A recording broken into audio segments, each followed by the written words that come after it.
When you start the setup your domain, then it will take little time.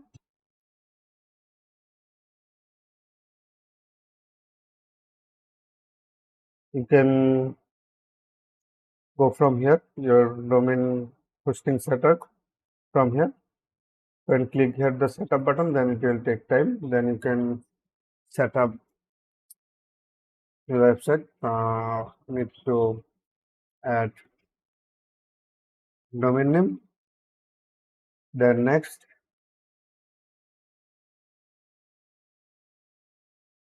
what's your URL?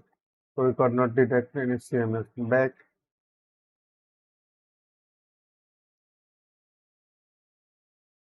Back. Okay, this is the my hosting, and this is the hosting access. And if I go, then you can go from cPanel. So that's it.